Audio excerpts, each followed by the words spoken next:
नमो बुद्धाय जय भीम। विचार मंच आयोजित हिंदी धम्म ग्रंथ पठन मालिका में मैं प्रणाली काटे आप सभी का स्वागत करती हूँ।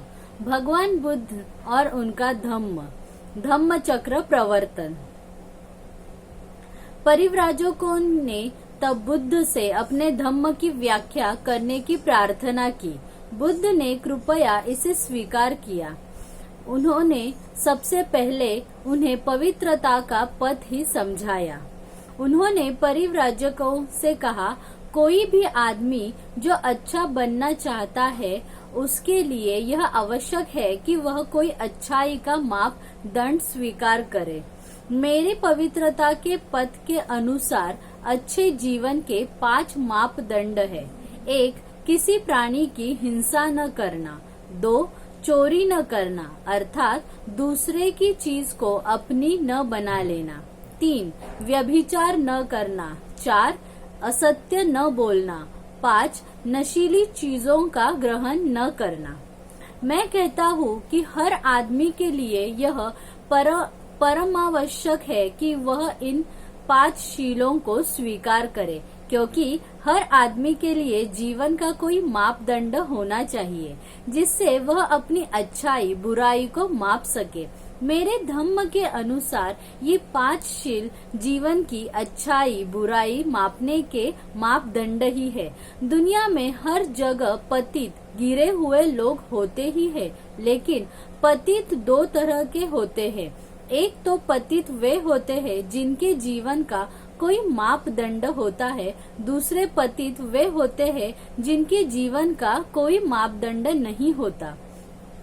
जिसके जीवन का कोई मापदंड नहीं होता वह पतित होने पर भी यह नहीं जानता कि वह पतित है, इसलिए वह हमेशा पतित ही रहता है।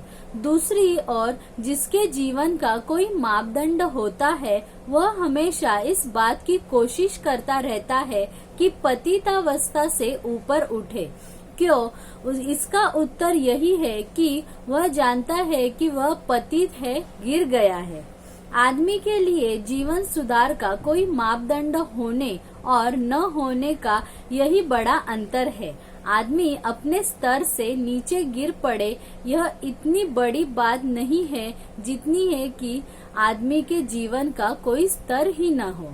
हे परिव्राजकों, तुम पूछ सकते हो कि इन 5 शीलों को जीवन का मापदंड ही क्यों स्वीकार किया जाए। इस प्रश्न को उत्तर तुम्हें स्वयं ही मिल जाएगा यदि तुम अपने से ही यह प्रश्न पूछो। क्या यह शील व्यक्ति के लिए कल्याणकारी है? और साथ ही यह भी पूछो, क्या इन शीलों का पालन करना समाज के लिए कल्याणकारी है? यदि इन दोनों प्रश्नों का तुम्हारा उत्तर स्वीकारात्मक है तो इससे यह सीधा परिणाम निकलता है कि मेरे पवित्रता के पथ के ये 5 शील इस योग्य है कि उन्हें जीवन का सच्चा मापदंड मान लिया जाए। धम्म चक्र प्रवर्तन, अष्टांगिक मार्ग या सम्यक मार्ग। इसके आगे बुद्ध ने उन परिव्राजकों को अष्टांगिक मार्ग का उपदेश दिया। बुद्ध ने कहा, इस मार्ग के 8 अंग है।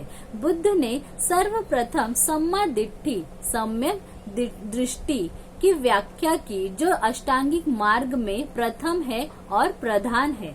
सम्यक बुद्ध ने परिव्राजकों से दृष्टि का महत्व समझाने के लिए कहा, हे परिव्राजकों, तुम्हें इसका बोध होना चाहिए कि यह संसार एक कारागार है और आदमी इस कारागार में एक कैदी है। इस कारागार में इतना अधिक अंधकार है कि यहाँ कुछ भी दिखाई नहीं देता। कैदी को यहाँ तक दिखाई नहीं देता कि वह कैदी है। इतना ही नहीं कि बहुत अधिक समय तक इस अंधेरी कोठरी में ही पड़े रहने के कारण आदमी एकदम अंधा हो गया हो, बल्कि उसे इस बात में भी बड़ा संदेह हो गया है कि प्रकाश नाम की कोई चीज भी कभी हो सकती है। मन ही एक ऐसा साधन है जिसके माध्यम को प्रकाश की प्राप्ति हो सकती है, लेकिन इन कारागार वासियों के दिमाग की भी अवस्था ऐसी नहीं है कि यह उद्देश्य पूरा हो सके। इनका दिमाग जरा सा प्रकाश मात्र आने देती है। इतना ही है कि जिनके पास आँख है वह यह देख सके कि अंधकार नाम की भी कोई वस्तु है। इसलिए ऐसी समझ बड़ी सदोष है। लेकिन हे परिव्राजकों, कैदी की स्थिति ऐसी निराशजनक नहीं है जैसी यह प्रतीत होती है, क्योंकि आदमी में एक बल है, एक शक्ति है जिसे संकल्प बल व इच्छा शक्ति कहा जाता है। जब आदमी के सम्मुख कोई उपयुक्त आदर्श उपस्थित होता है तो इस इच्छा शक्ति को जागृत और क्रियाशील बनाया जा सकता है। आदमी को यदि कहीं से इतना भी प्रकाश मिल जाए कि वह यह देख सके कि उसे अपनी इच्छा शक्ति का ऐसा संचालन कर सकता है कि वह अंत में उसे बंधन मुक्त कर दे। इसलिए यद्यपि आदमी बंधन में है तो भी वह स्वतंत्र हो सकता है। वह किसी भी समय ऐसा पहला कदम उठा सकता है कि एक न एक दिन वह स्वतंत्र होकर रहे। यह इसलिए है कि हम किसी दिशा में भी अपने मन को ले जाना चाहे, हम उसे उस दिशा में ले जा सकते हैं। मन ही है जो हमें जीवन रूपी कारागार का कैदी बनाता है और मन ही है जो हमें कैदी बनाए रखता है। लेकिन मन ने ही जिसे बनाया है, मन ही उसे नष्ट भी कर सकता है।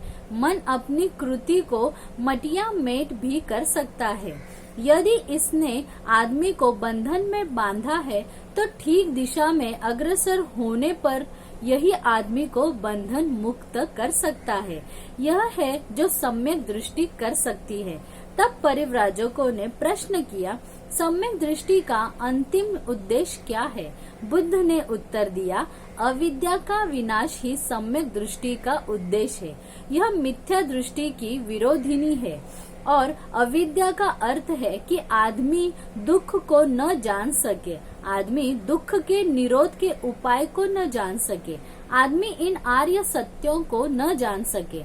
सम्यक दृष्टि का मतलब है कि आदमी कर्म कांड के क्रियाकलाप को व्यर्थ समझे, आदमी शस्त्रों की पवित्रता की मिथ्या धारण से मुक्त हो। सम्यक दृष्टि का मतलब है कि आदमी ऐसी सब मिथ्या विश्वास से मुक्त हो। आदमी यह न समझता रहे कि कोई भी बात प्रकृति के नियमों के विरुद्ध घट सकती है। सम्यक दृष्टि का मतलब है कि आदमी ऐसी सब मिथ्या धारणाओं से मुक्त हो जो आदमी के मन की कल्पना मात्र है और जिनका आदमी के अनुभव या यथार्थता से किसी प्रकार का संबंध नहीं। सम्यक दृष्टि का मतलब है कि आदमी का मन स्वतंत्र हो, आदमी विचार स्वतंत्र हो। हर आदमी की कुछ आशाएं होती है, आकांक्षाएं होती है, महत्वाकांक्षाएं होती है। सम्यक संकल्प का मतलब है कि हमारी आशाएं, हमारी आकांक्षाएं ऊंचे स्तर की हो, निम्न स्तर की न हो, हमारे योग्य हो, अयोग्य न हो। सम्यक वाणी का मतलब है कि आदमी सत्य ही बोले, आदमी असत्य न बोले, आदमी दूसरों की बुराई न करता फिरे, आदमी दूसरों के बारे में झूठी बातें न फैलाता फिरे, आदमी किसी के प्रति गाली गलौज का व कठोर वचनों का व्यवहार न करे, आदमी सभी के साथ विनम्र वाणी का व्यवहार करे, आदमी व्यर्थ की बेमतलब बातें न करता रहे, बल्कि उसकी वाणी बुद्धि संगत हो, सार्थक हो और सौदेश्य हो। जैसा मैंने समझाया, सम्यक वाणी का व्यवहार न किसी के भय की अपेक्षा रखता है और न किसी के पक्षपात की। इसका इससे कुछ भी संबंध नहीं होना चाहिए कि कोई बड़ा आदमी उसके बारे में क्या सोचने लगेगा अथवा सम्यक वाणी के व्यवहार से उसकी क्या हानि हो सकती है। सम्यक वाणी का मापदंड न किसी ऊपर के आदमी की आज्ञा है और न किसी व्यक्ति को हो सकने वाला व्यक्तिगत लाभ। सम्यक कर्मांत योग्य व्यवहार की शिक्षा देता है। हमारा हर कार्य ऐसा हो जिसके करते समय हम दूसरों की भावनाओं और अधिकारों का ख्याल रखें। सम्यक कर्मांत का मापदंड क्या है? सम्यक कर्मांत का मापदंड यही है कि हमारा कार्य जीवन के जो मुख्य नियम है उनसे अधिक समन्वय रखता हो।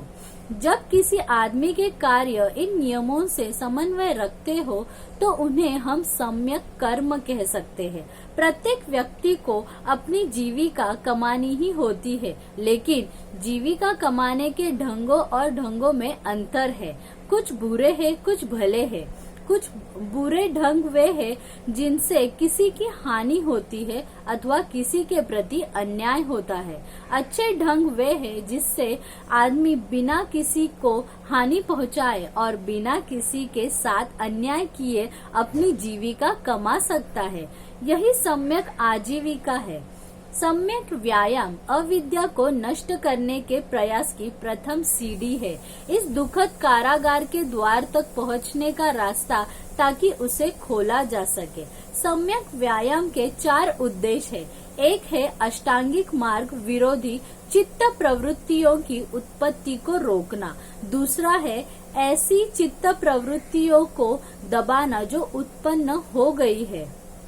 तीसरा है चित्त प्रवृत्तियों को उत्पन्न करना जो अष्टांगिक मार्ग की आवश्यकताओं की पूर्ति में सहायक हो। चौथा है ऐसी उत्पन्न चित्त प्रवृत्तियों में और भी अधिक वृद्धि करना तथा उनका विकास करना। सम्यक स्मृति का मतलब है हर बात पर ध्यान दे सकना। यह मन की सतत जागरूकता है। मन में जो अकुशल विचार उठते हैं उनकी चौकीदारी करना सम्यक स्मृति का ही एक दूसरा नाम है। हे परिव्राजकों, जो आदमी सम्यक दृष्टि, सम्यक संकल्प, सम्यक वाणी, सम्यक कर्मांत, सम्यक आजीविका, सम्यक व्यायाम और सम्यक स्मृति को प्राप्त करना चाहता है, उसके मार्ग में 5 बाधाएं या बंधन आते हैं। ये है लोभ, द्वेष, आलस्य, विचिकित्सा तथा अनिश्चय। इन बाधाओं को, जो वास्तव में कड़े बंधन ही है, जीत लेना या तोड़ना आवश्यक है। इन बंधनों से मुक्त होने का उपाय समाधि है। लेकिन परिव्राजकों को यह समझ लेना चाहिए कि समाधि और सम्यक समाधि एक ही बात नहीं, दोनों में बड़ा अंतर है। समाधि का मतलब है केवल चित्त की एकाग्रता। इसमें संदेह नहीं कि इससे वैसे ध्यानों को प्राप्त किया जा सकता है कि जिनके रहते ये 5 संयोजन या बंधन स्थगित रहते हैं, लेकिन ध्यान की यह अवस्थाएं अस्थायी है, इसलिए संयोजन या बंधन भी अस्थायी तौर पर ही स्थगित रहते हैं। आवश्यकता है चित्त में स्थायी परिवर्तन लाने की। इस प्रकार का स्थायी परिवर्तन सम्यक समाधि के द्वारा ही लाया जा सकता है। खाली समाधि एक नकारात्मक स्थिति है, क्योंकि यह इतना ही तो करती है कि संयोजनों को अस्थायी तौर पर स्थगिति रखे। इसमें मन का स्थायी परिवर्तन निहित नहीं है। सम्यक समाधि एक भावात्मक वस्तु है। यह मन को कुशल कर्मों का एकाग्रता के साथ चिंतन करने का अभ्यास डालती है और इस प्रकार मन की संयोजनोत्पन्न अकुशल कर्मों की ओर आकर्षित होने की प्रवृत्ति को ही समाप्त कर देते हैं। सम्यक समाधि मन को कुशल और हमेशा कुशल ही कुशल, भलाई ही भलाई सोचने की आदत डाल देती है। सम्यक समाधि मन को वह अपेक्षित शक्ति देती है जिससे आदमी कल्याणरत रह सके। आज के भाग में हम यही रुक रहे। अगर आपको हमें कुछ का एडवाइस देना है या फिर आपको कुछ सजेशन देने हैं तो कृपा करके हमारे कमेंट बॉक्स में मेंशन कीजिए। हमारे यूट्यूब चैनल को प्लीज आप सब्सक्राइब कीजिए और फेसबुक पेज को फॉलो कीजिए ताकि आपको नए नए वीडियोस के नोटिफिकेशन आएंगे। नमो बुद्धाय, जय भीम।